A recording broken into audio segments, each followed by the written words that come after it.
Picture this: trillions of dollars vanishing into thin air, funneled into secret underground bases and mysterious space programs that sound like they're ripped straight from a sci-fi blockbuster.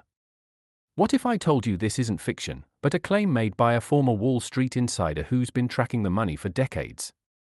Welcome to Uppity Apes, the podcast where we swing from the branches of the wildest ideas and dig into the truths that make you question everything.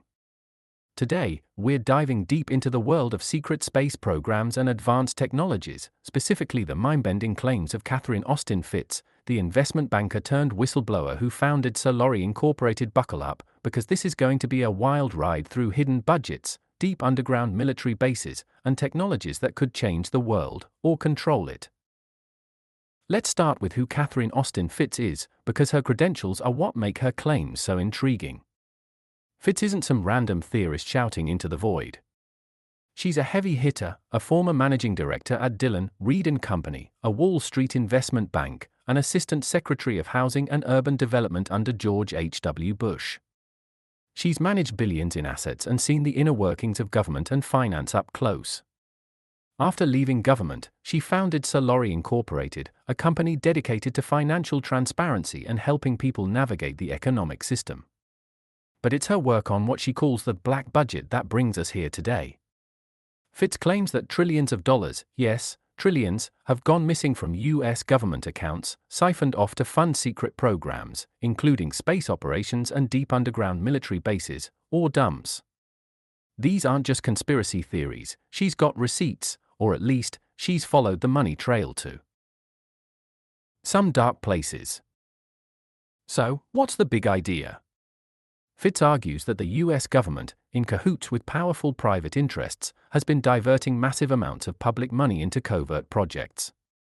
These include advanced technologies, like anti-gravity propulsion or zero-point energy, and sprawling underground facilities that could house entire cities. She ties this to what she calls the Secret Space Program, a shadowy initiative that's allegedly developing tech so advanced it could reshape global power dynamics. The kicker? She says this is all funded through financial fraud, unaccounted government spending, and a complex web of pension funds, securities schemes, and even illicit activities like narcotics trafficking. It's a lot to swallow, so let's break it down and explore both sides of this wild story, because there's plenty to unpack, and not everyone's buying it. First, let's talk about the money. Fitts' most jaw-dropping claim is that $21 trillion, let that sink in, trillion, has gone missing from the Department of Defense and HUD budgets over a 17-year period. She co-authored a 2017 report with economist Mark Skidmore that analyzed federal financial records and found what they call unauthorized spending. This isn't pocket change, it's more than the GDP of most countries. Fitts argues this money isn't just lost to sloppy accounting. She says it's being funneled into black budget programs, projects so secret they don't show up in public budgets. In a 2018 interview with Dark Journalist, she explained that when she was at HUD, she noticed strange connections between space program budgets and HUD's own financial troubles. Space stations would have issues, and suddenly HUD's budget would get ransacked to cover the costs. She called it a space tax, suggesting that HUD was being used as a slush fund for covert operations. Now, what are these secret programs? Fitts points to two big areas: space and underground bases. On the space front, she claims there's a secret space program operating beyond NASA's public missions. This program allegedly involves technologies like anti-gravity propulsion and field propulsion, stuff that sounds like it's straight out of Star Trek.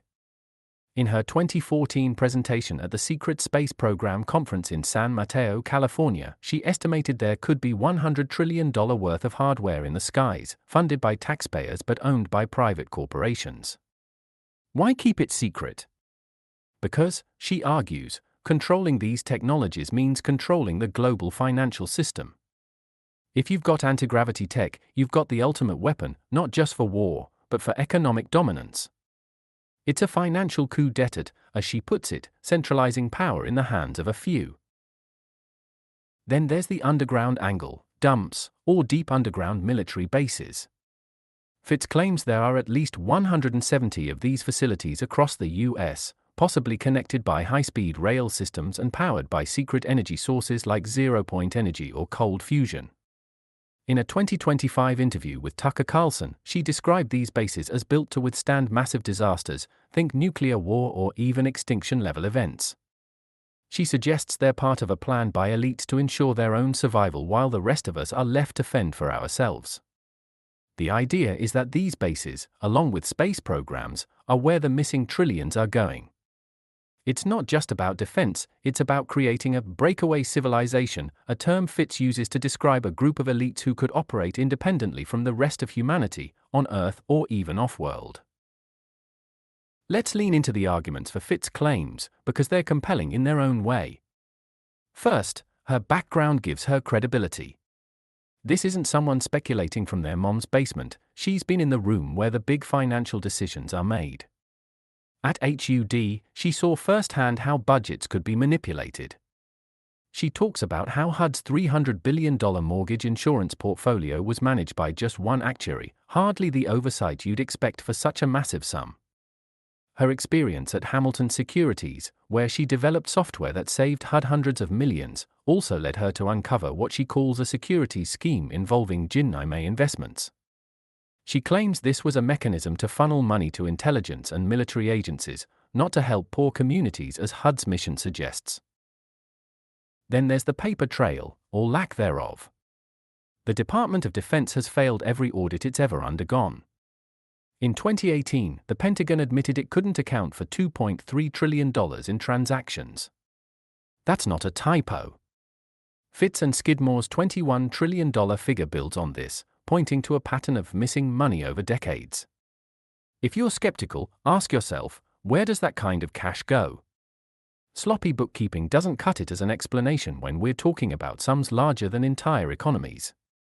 Fitz argues it's being used for projects like dumps and secret space tech, which require enormous investment and secrecy to avoid public scrutiny.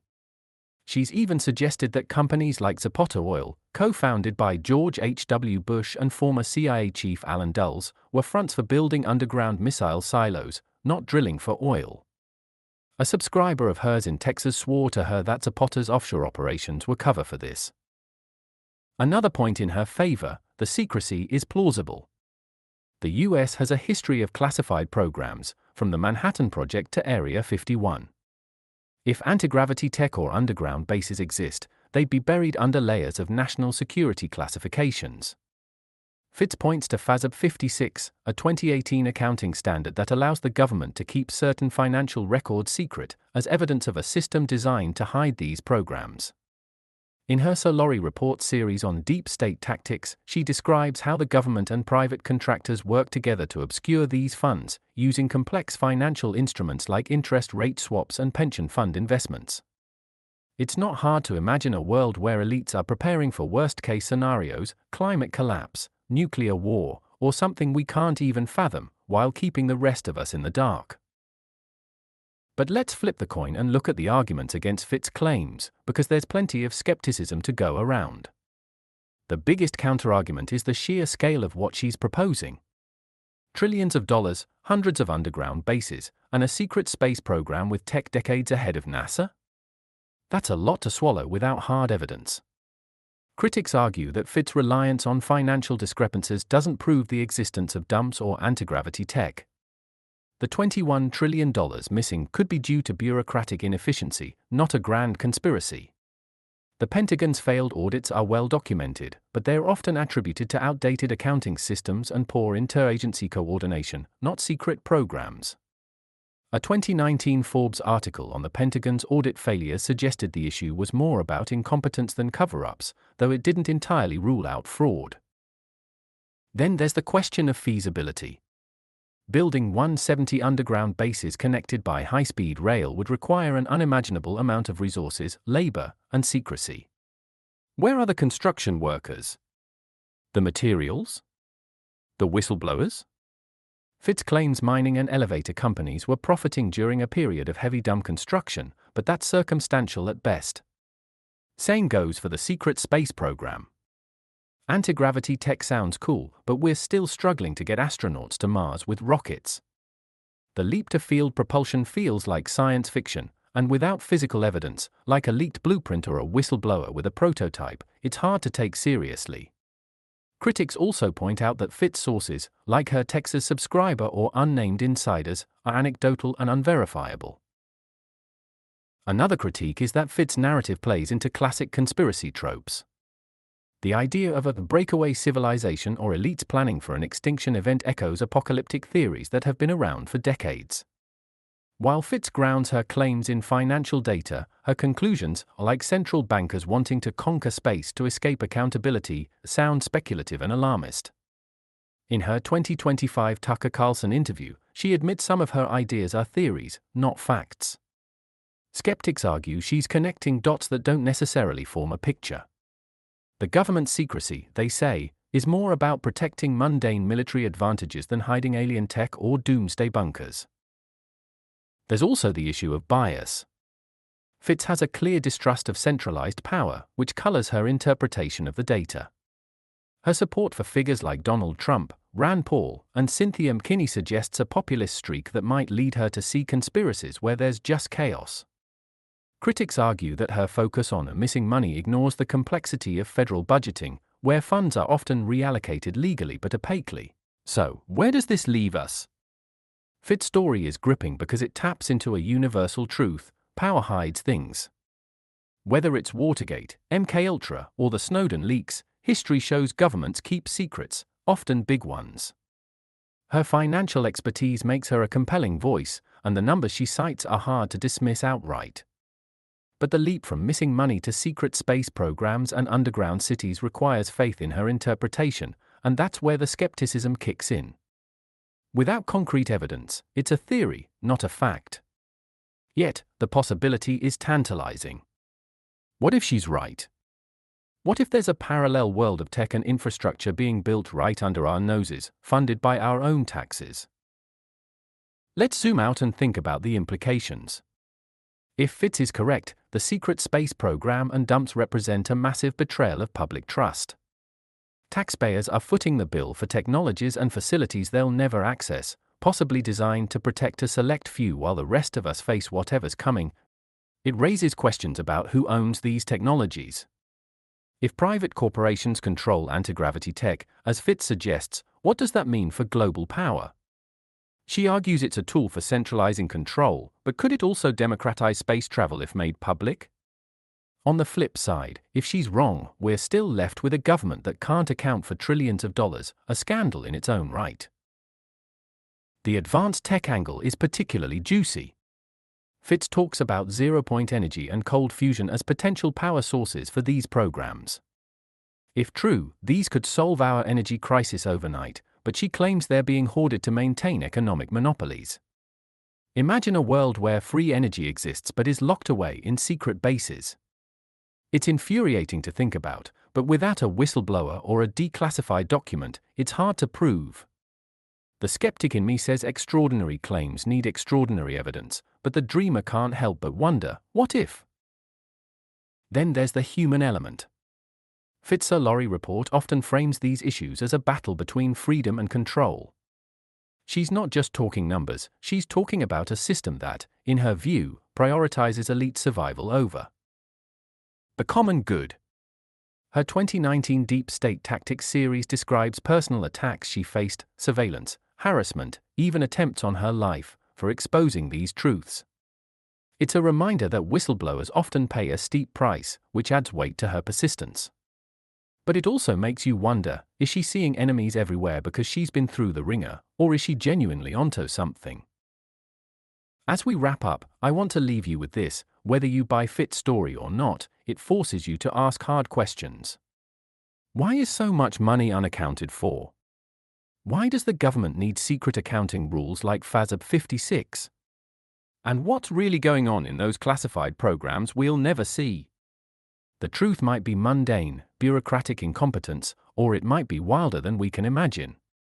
Either way, it's worth digging into, because knowledge is power, and Uppity Apes is all about taking that power back. So, what do you think?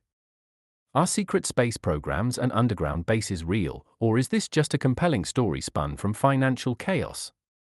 Drop a question in the comments below, something you're curious about, something you want us to tackle in a future episode. And if you enjoyed this deep dive, smash that like button and subscribe to Uppity Apes for more mind-bending explorations. We're just getting started, and we want you along for the ride. Until next time, keep questioning, keep digging, and stay uppity.